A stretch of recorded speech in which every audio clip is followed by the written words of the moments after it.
Hi guys! Chapter 3, the Odyssey, coming to you from again, once another beautiful spot in my backyard. I encourage you to do the same. Here we go. Chapter 3 is titled Odysseus on Calypso's Island. Telemachus was moving along well in his journey to find Odysseus. Athena left him and his crew for a little while, not long enough for them to notice. She was restless thinking about Odysseus stuck on Calypso's island. She flew back to Mount Olympus to talk to the other gods into setting him free. Odysseus still suffers on Calypso's island, she told her fellow gods. Yes, she loves him and takes care of him, but Odysseus is heartsick and homesick. We must send him home, she pleaded. She also spoke of the wicked suitor's plan to attack Telemachus. Athena's father, Zeus, hated to see his daughter unhappy. Besides, Poseidon was away, so he was unable to argue his point. Zeus decided to send Hermes, Athena's brother, to speak to Calypso. He would convince the goddess to free Odysseus. But daughter, it will not be that simple, Zeus reminded her. Odysseus' suffering is far from over. Hermes put on his golden sandals and flew to Calypso's island. He reached her cave. Surrounding it was a lush forest of beautiful trees. Many kinds of birds had built their nests there, and they sang wonderful songs. Grapes, violets, and all sorts of fragrant herbs bloomed under the trees. Even a god such as Hermes was charmed by the scene. Clearly, however, one mortal was not so charmed. Hermes saw Odysseus sitting down by the edge of the sea. He was staring sadly out over the water. Hermes knew he was thinking of home. Hermes entered Calypso's cave. When she saw him, she recognized him at once. All of the gods knew one another. She also knew exactly why he had come. Hermes did not even have to speak a word. You will never get me to release. Let me start that again. You will never get me to release Odysseus, she exclaimed. I love him, and he is mine. Zeus and the other gods must be jealous that I, a goddess, have fallen in love with a mortal man. And I haven't done anything wrong, she continued. I saved Odysseus when his ship sank. I only wanted to make him immortal so he could live with me forever. I come by Zeus's command, Hermes told her. He says you must give up Odysseus. Calypso knew she couldn't disobey Zeus. After Hermes left, she went down to the shore to sit with Odysseus. She told him he could leave. I am sorry I couldn't be happy here, Odysseus said. It must be this way, Calypso replied. She had tears in her eyes, but quickly wiped them away. Go cut some beams of wood and make yourself a sturdy raft. I will put bread and water on board so you won't starve. I will also give you clothes to keep you warm and a fair wind to take you home. It is settled. But Odysseus was nervous. Goddess, he said, do you really mean to help me? You cannot truly want me to sail through this rough sea on just a raft, no matter how sturdy it is. Please promise me that this is not a trick of some kind.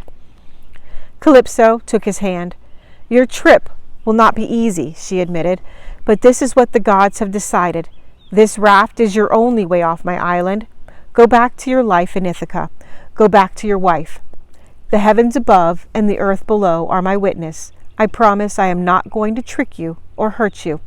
My heart is not made of iron. I do love you, and I'm very sorry for you. With these words, Odysseus followed Calypso to the cave. He sat and ate a final meal with her. Are you sure you don't want to stay here with me? She asked him. Surely your wife is no taller or no more beautiful than I am. Calypso, Odysseus said, you are a goddess. Of course no mortal woman could compare, but I love my wife more than anything. Calypso nodded, and the two of them went to sleep. When morning came, Odysseus was ready to build his raft. Calypso handed him a beautiful axe with an olive wood handle. She led him to the far end of the island, where the driest and the best trees could be found. He would make his raft out of these. Odysseus quickly cut down 20 trees. He chopped them into planks of wood for the raft. In no time he had tied all of the wood together and fitted the raft with a mast and a wheel. Calypso gave Odysseus some linen to make sails. Together they pulled the raft into the water. It was time for Odysseus to set sail for home. Pushed by Calypso's fair wind, Odysseus sailed for 17 days without seeing land. Finally, he could see the outlines of the Phaeacian coast on the horizon. But Poseidon, the mighty god of sea, was flying overhead. He caught sight of Odysseus down below. The sea god was furious that his fellow gods had decided to help Odysseus. Poseidon gathered the clouds together and stirred up the sea. He called forth the anger of every earthly wind. The sea and the sky darkened. Both were hidden by thick black clouds. Odysseus' heart began to beat faster. The sea got rougher. A giant wave broke over his tiny raft with force and fury. Odysseus was thrown overboard. He stayed underwater for a long time, unable to breathe. Gathering all of his energy, Odysseus swam back to the surface. He spotted the raft, swam toward it, and climbed back on. Again the sea crashed against the raft. Thunder boomed. Odysseus could feel the sea god's rage. Then Poseidon sent one final wave, 25 feet tall. The force of it destroyed Odysseus' tiny raft. Odysseus plunged back into the sea. But Athena was watching. She knew she had to save Odysseus from the anger of Poseidon. With all of her might, she held back the forceful winds, except for one. That one wind was stronger than the rest. It sent Odysseus toward the land of the Phaeacians. Athena knew he would be safe once he arrived. For 2 days and 2 nights, Odysseus floated and tossed upon the sea. On the morning of the 3rd day, he finally saw the Phaeacian coastline once more. It was a sharp and rocky place. Odysseus could have been thrown against the rocks by the waves. He could have been hurt. But Athena guided him safely into the shore. She led him toward the mouth of a river. Odysseus was exhausted. After floating down the river for a while, he pulled himself onto the bank. Odysseus was so happy to be back on dry land that he fell down among the grasses and kissed the ground. Odysseus also thanked Athena, whom he sensed was there helping him. The bruised and beaten Odysseus sat there for a time, and then he went to search for a better place to rest. He found some leafy trees higher up on the river's edge. It was a nice, hidden place to have some peace and quiet. Odysseus gathered a pile of leaves to lie on. Athena cast a spell of sweet sleep over him. She made him lose all of his memory of sorrows and struggles. Odysseus happily closed his eyes. While Odysseus slept, Athena went inland to look around. It was important that this was the place where Odysseus could be safe. She arrived at the city of the Phaeacians and found the castle of their ruler, King Alcinous. Athena made herself invisible and slipped straight into the bedroom of the king's daughter. While the princess slept, Athena put an idea into her head. The next day, she should go with some friends down to the river and wash the family's clothes. I'm gonna adjust for a second. Hang on, the papers are flying.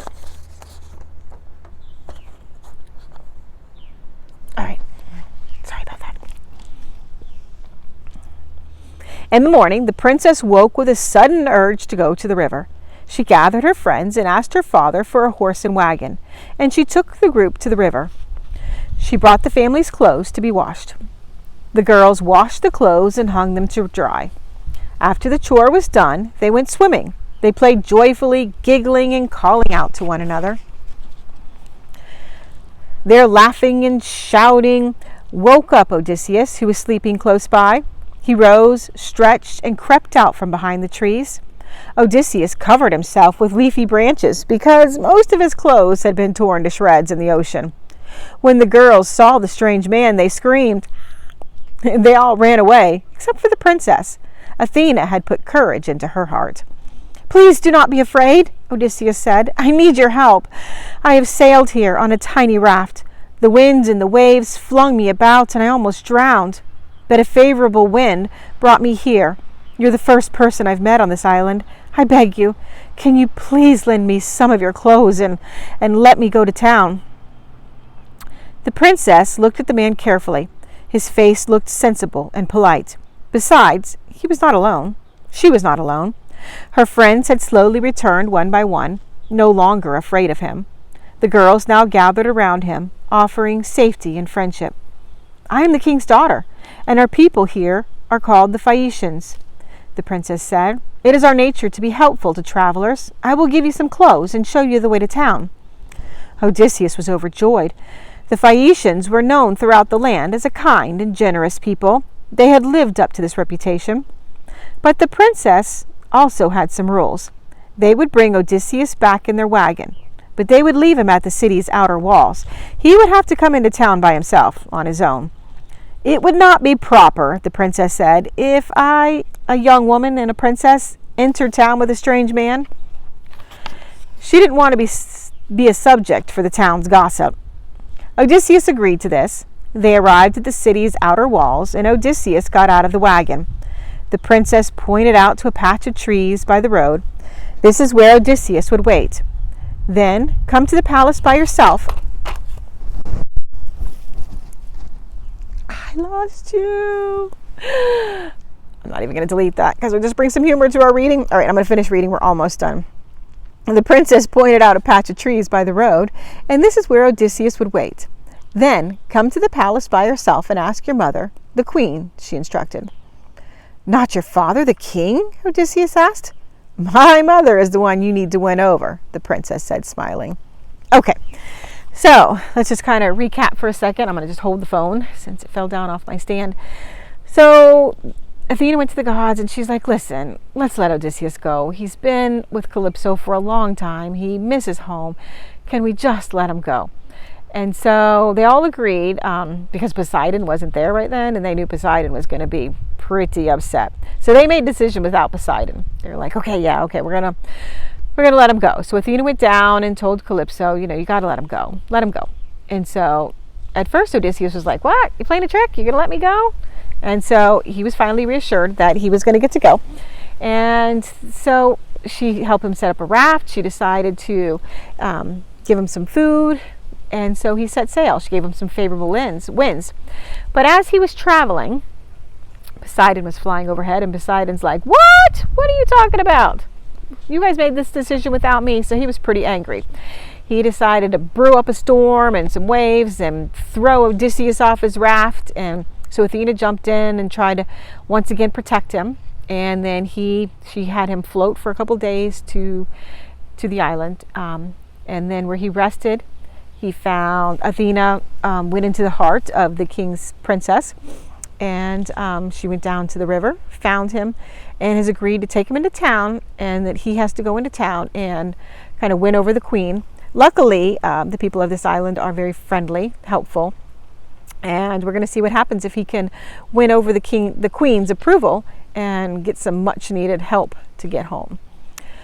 I hope you enjoyed the story, and I will see you again next time for the next chapter. Have a great day.